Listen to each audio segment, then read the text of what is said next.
Hola amigos, bienvenidos a un nuevo video en el canal Medinic. Les habla Oseas Brizuela, médico preinterno del quinto año de la carrera de medicina. Seré el expositor de este video. En esta ocasión continuaremos con el bloque de ginecología y hablaremos sobre el tema inducto-conducción. Vamos a continuar con la segunda parte del tema de inducto-conducción. Los invito a suscribirse al canal, si aún no lo hacen, síganos en nuestra página en Facebook. Espero estén atentos porque vamos a iniciar con la segunda parte de la explicación de la inductoconducción del trabajo de parto. En la primera parte del tema de inductoconducción del trabajo de parto explicábamos las definiciones, el score de Bishop, las indicaciones y contraindicaciones para la inducción del trabajo de parto y culminamos con la clasificación de los métodos para inducir maduración cervical. Terminamos explicando los métodos mecánicos. En este video continuaremos con los métodos farmacológicos, el uso del misoprostol en sí y el uso de la oxitocina. Bueno, y vamos a hablar finalmente de los métodos farmacológicos como métodos para inducir la maduración cervical y la inducción del trabajo de parto. El uso de las prostaglandinas actualmente es el método más recomendado para la inducción del trabajo de parto y la maduración cervical. Existen dos tipos fundamentales de prostaglandinas, como son los derivados de las prostaglandinas E2 y los derivados de las prostaglandinas E1. Dentro de los derivados de las prostaglandinas E2 tenemos el dinoprostol, que viene en presentación en gel o en dispositivo de liberación controlada. Y también tenemos lo que es el derivado de la prostaglandina E1, que es el misoprostol. Actualmente el fármaco que se encuentra y el que está siendo utilizado en Nicaragua es el misoprostol. El misoprostol tiene una variedad de ventajas, tiene una gran variedad de ventajas, y una de ellas es que es costo efectivo, es decir, es barato, es relativamente barato. Con respecto al almacenaje, pues tiene la ventaja que se puede almacenar a temperatura ambiente. Con respecto a la administración del misoprostol, hay varias formas de administrarlo, ya sea por vía vaginal, oral, rectal, sublingual, pero se ha demostrado que la vía o la mejor vía de administración es la vía vaginal. ¿Por qué? Porque se demostró que aquella que tiene menor número de efectos secundarios. Siempre hay complicaciones, siempre hay efectos secundarios con el uso de los fármacos, y en este caso, con el uso del misoprostol, se agrega el factor de riesgo de ruptura uterina. Por eso tenemos que revisar cuáles son las indicaciones y contraindicaciones. Como ya hemos mencionado anteriormente, una de ellas es que haya tenido más de 2 cesáreas, más de una cesárea previa, o que haya tenido un antecedente previo de ruptura uterina. Entonces el uso de las prostaglandinas, el uso del misoprostol, va a agregar ese factor de riesgo de ruptura uterina. Y entre mayores dosis se den, más adelante vamos a hablar lo de las dosis, pero desde adelanto que como máximo son 2 días los que se esperan, con una dosis máxima, con un número de dosis máxima de 3 por día, y con 6, o sea, dosis máxima 6 en 2 días, 6 dosis en 2 días. Entonces, entre mayor número de dosis se vayan agregando, entonces el factor de riesgo de hiperestimulación uterina pues va a agregar un mayor riesgo de lo que es la ruptura uterina. Pero a pesar de todo esto, pues es el más utilizado, el más recomendado. El misoprostol se dice que proporciona la ventaja de necesitar menos el uso de la oxitocina para la conducción del parto, es decir, que lleva a lo que es al cuello uterino a una maduración, a un borramiento y dilatación viable, con contracciones viables, y no habrá necesidad de usar la oxitocina. Igual más adelante vamos a hablar sobre el uso de la oxitocina. El objetivo de este gráfico es explicar lo que ya veníamos hablando con respecto a lo que es el mecanismo de la liberación de las prostaglandinas. Cuando nosotros administramos las prostaglandinas, pues lo hacemos con el mismo objetivo que es lo que pasa de forma natural. La liberación de las prostaglandinas, como decíamos, lo que ayuda es a la maduración cervical. Con ese objetivo es que se administran de forma exógena también. Entonces, este gráfico nos dice que todo inicia con un estímulo en la membrana fosfolipídica, lo represento con ese rayito. Ese estímulo provoca la liberación del ácido araquidónico gracias a la enzima fosfolipasa A2. Luego del ácido araquidónico provienen lo que son las ciclooxigenasas, las cuales se dividen en ciclooxigenasa 1 y ciclooxigenasa 2, y estas liberan prostaglandinas.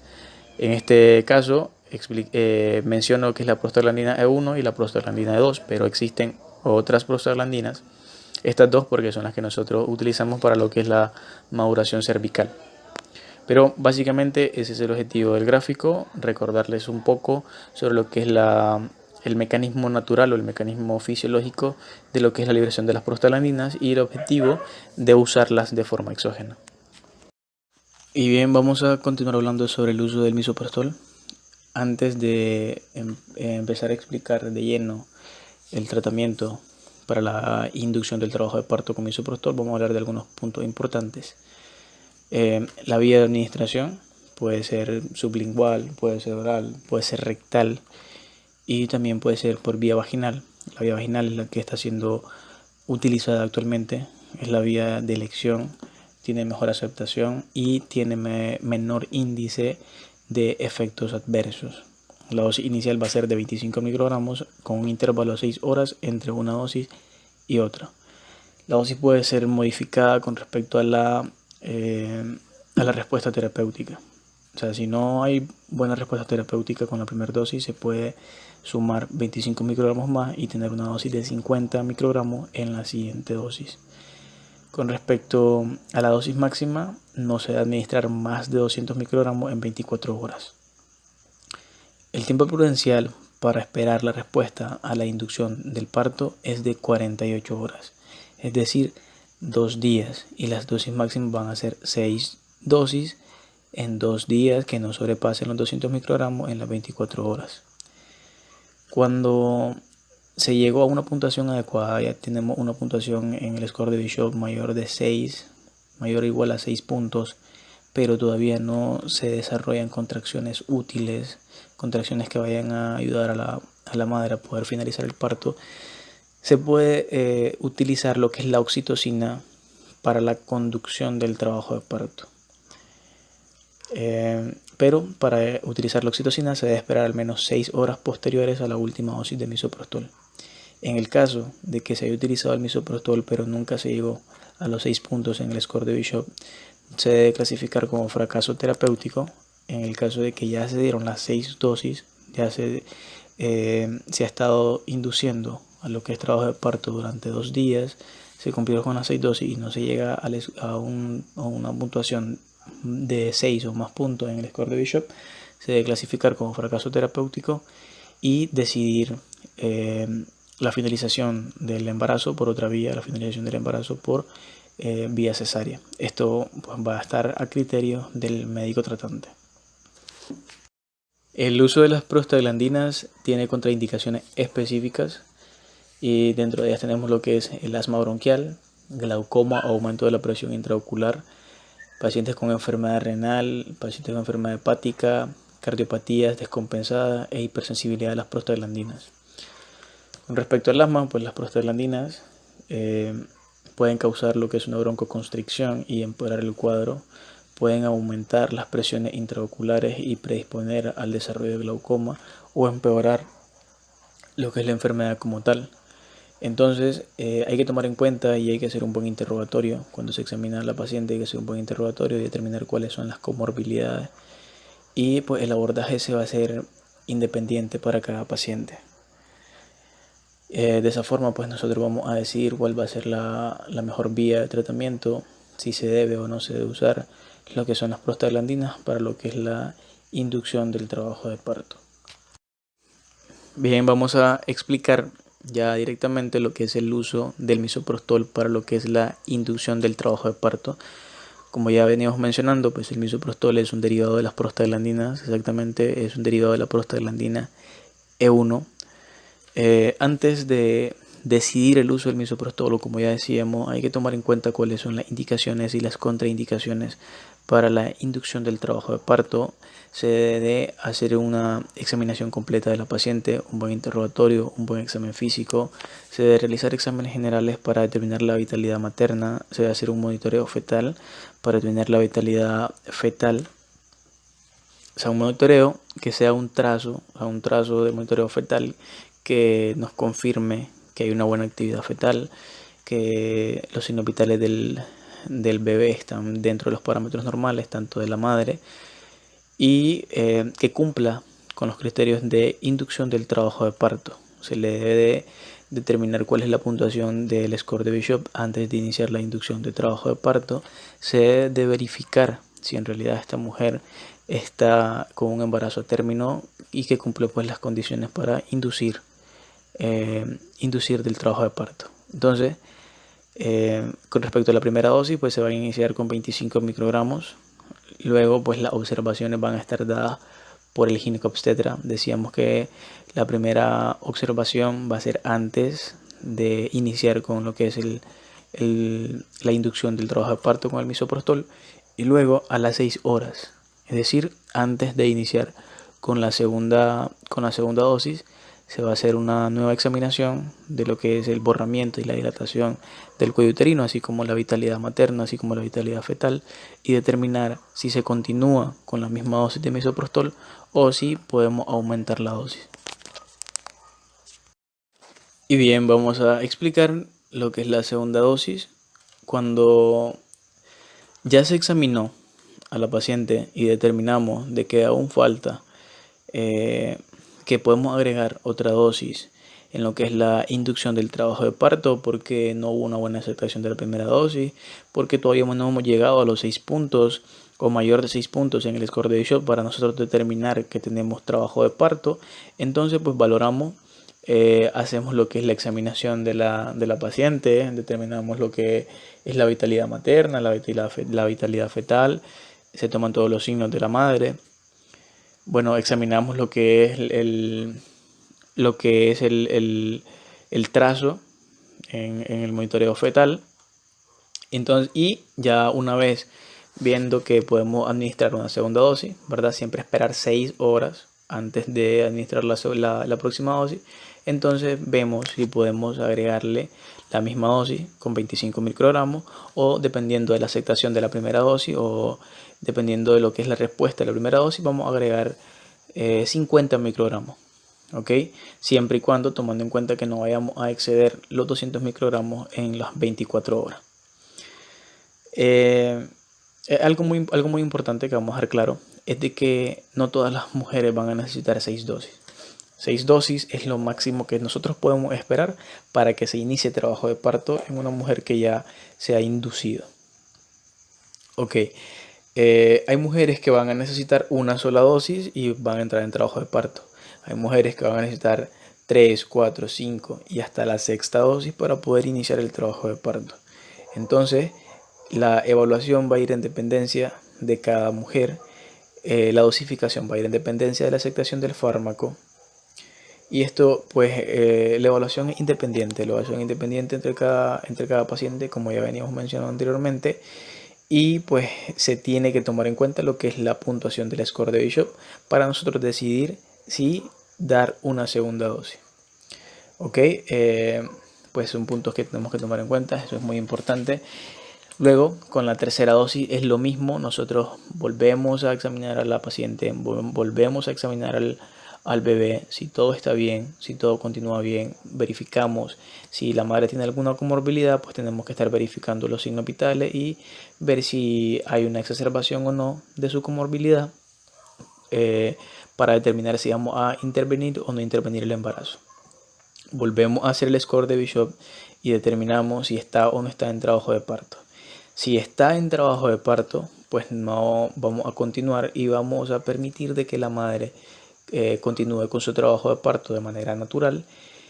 Vamos a determinar lo que son las contracciones, si hay contracciones útiles, si no hay contracciones útiles, porque si hay contracciones útiles, pues permitimos que continúe de manera natural y que no vayamos a administrar otro fármaco para lo que es la conducción del trabajo de parto.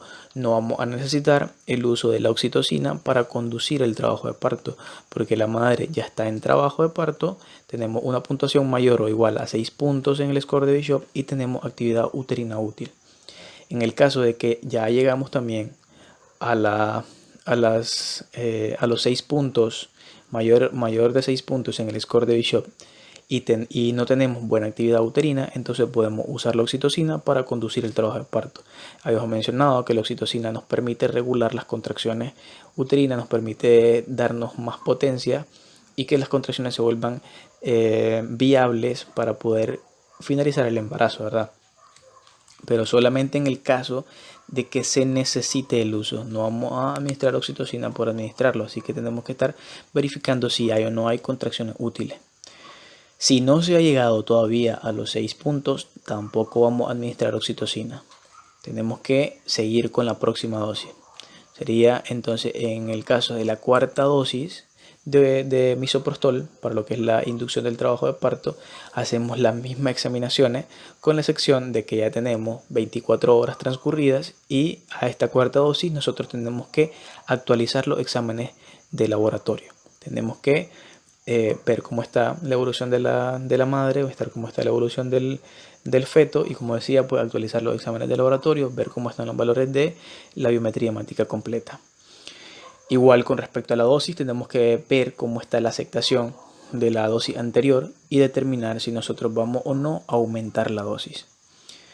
Siempre el score de Bishop para determinar si hay o no hay actividad uterina, para determinar si ya avanzamos en el borramiento, si ya tenemos lo que es, si entramos en trabajo de parto.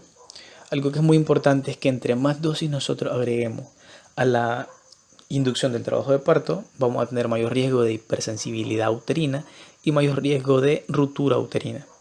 Por eso ya habíamos mencionado de que esto se va a realizar en una unidad de salud donde se cuente con las condiciones necesarias para poder resolver en la aparición de alguna complicación, y que el médico encargado de esto va a ser el ginecobstetra.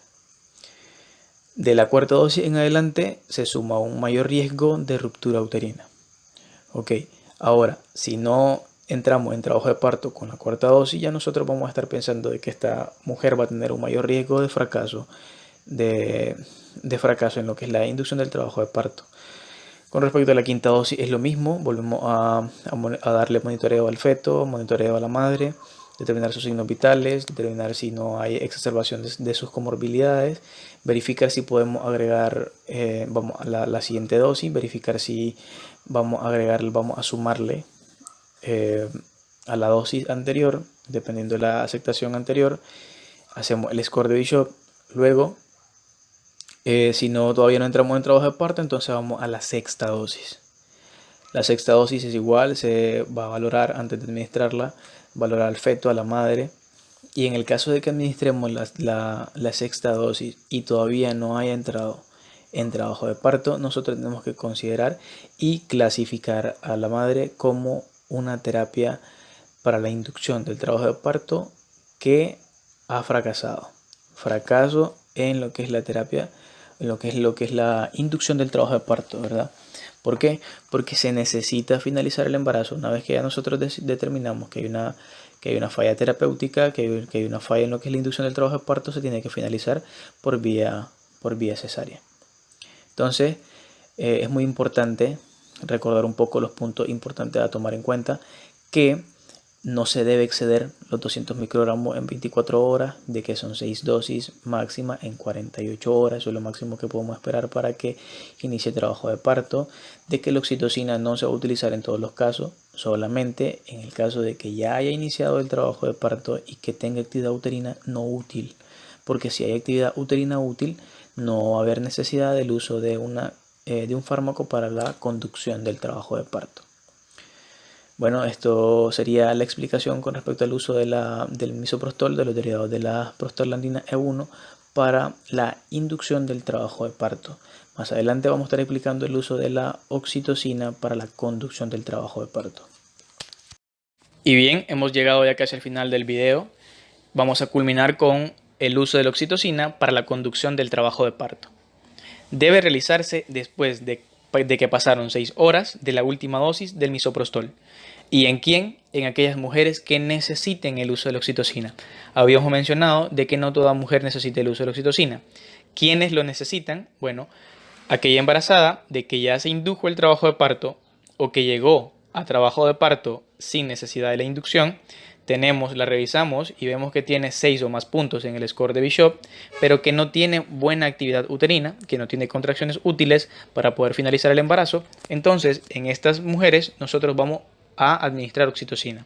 Pero si la mujer llegó a trabajo de parto con buena actividad uterina, con buenas contracciones, nosotros no vamos a administrar. Se administra solamente si lo necesita, si lo amerita.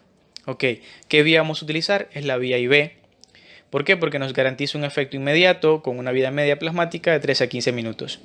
¿Cuánto vamos a utilizar? Bueno, vamos a utilizar 5 unidades internacionales de oxitocina en 500 ml de solución salina a 0.9% o Harman. O bien podemos diluir 10 unidades internacionales de oxitocina en 1000 ml de solución salina, con el objetivo de llegar a concentraciones de 10 miliunidades por ml. ¿Con cuánto vamos a iniciar? Vamos a iniciar con dosis mínima, con dosis de 1 miliunidad por minuto. La respuesta uterina a la infusión con oxitocina se presenta entre 3 y 5 minutos y requiere 30 minutos para alcanzar las concentraciones plasmáticas estables. Luego de eso se pueden ir haciendo aumentos en la dosis. Los aumentos se va a duplicar la dosis hasta llegar a las 8 miliunidades por minuto. Es decir, si iniciamos con 1 miliunidad por minuto, nosotros podemos ascender a 2, luego a 4 y luego a 8, duplicando. Luego de que llegamos a las 8 se va a ir haciendo aumentos, pero va a ser de forma gradual. ¿Por qué? Porque tenemos que evitar lo que es la hiperestimulación y agregarle lo que es un riesgo de ruptura uterina o provocarle una ruptura uterina por altas dosis de oxitocina. Ok. ¿De cuánto va a ser el incremento? Va a ser de 2 miliunidades cada 30 minutos. Cada 30 minutos porque es lo que se necesita para que lleguen concentraciones estables a nivel plasmático de oxitocina. Una vez que llegamos a lo esperado con el tratamiento de oxitocina, una vez que llegamos a buenas contracciones, aumentaron las contracciones, aumentó la velocidad de las contracciones, la intensidad de las contracciones, entonces nosotros tenemos que ir disminuyendo la velocidad de la infusión con oxitocina. Cuando se alcancen de 3 a 5 contracciones en 10 minutos, con una duración de 40 a 45 segundos, que es lo que se busca, que es lo que una buena actividad uterina, entonces en ese momento la dosis efectiva se va a mantener. Es decir, esa dosis, con la dosis que llegamos a esa buena actividad uterina, esa es la que vamos a mantener. Pero si en algún momento esas contracciones van bajando, la actividad uterina vuelve a ser irregular, entonces se va a ir incrementando según lo establecido, que decíamos, vamos a ir aumentando 2 miliunidades cada 30 minutos hasta llegar a lo que es la dosis máxima de 30 miliunidades por minuto. Hablando de lo que es la dosis máxima, no se debe exceder a los 30 miliunidades por minuto.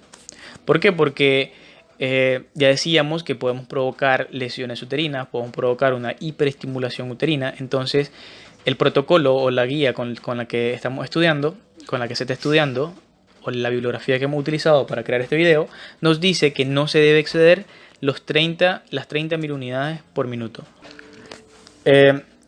Cuando nosotros comenzamos a administrar oxitocina o cuando estamos conduciendo el trabajo de parto con oxitocina, se tiene que hacer un monitoreo fetal, se tiene que hacer tactos vaginales cada 2 horas, se debe estar auscultando intermitentemente lo que es la frecuencia cardíaca fetal.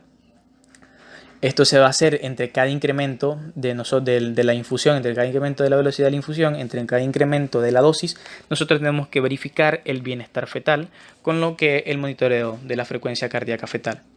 Con respecto a la revisión manual de lo que es el avance de la presentación, se van a realizar tactos vaginales cada 4 horas en aquellas pacientes donde presente ruptura prematura de membrana, y se van a hacer cada 2 horas en pacientes con un trabajo de parto en fase activa sin ruptura prematura de membrana. Y bien, hemos llegado al final del video. Con esto culminamos. Vamos a mencionar algunas complicaciones con el uso de la oxitocina. Ya habíamos estado mencionando constantemente lo que es la hiperestimulación uterina y pues puede también haber una intoxicación hídrica y una ruptura uterina por el uso de la oxitocina. Es claro de que queda mucho por hablar de este tema, queda mucho por investigar. Como siempre digo en los videos, esto no va a sustituir la guía básica que ustedes utilizan para el estudio. Esto no va a sustituir las normativas que se utilizan para el estudio. De cierto modo, pues esta información ha salido de las normativas que se utilizan en Nicaragua para lo que es la inductoconducción del trabajo de parto, pero igual hay cosas que tenemos que ir a investigar, que tenemos que ir a indagar. Entonces esto no sustituye los libros, no sustituye las normativas, no sustituye la guía. Entonces espero les haya gustado. Los invito a suscribirse al canal, los invito a seguirnos en nuestra página en Facebook y pues nos vamos a ver en otro video. La bibliografía que hemos utilizado para crear el contenido de este video ha sido la normativa 156, normativa 109 y 011 de lo que es el Ministerio de Salud de Nicaragua. Hemos llegado al final del video de la explicación de la inductoconducción del trabajo de parto. Si les ha gustado el video, suscríbanse, activen la campanita, denle like y nos vemos en la próxima con un nuevo video en el canal Medinic.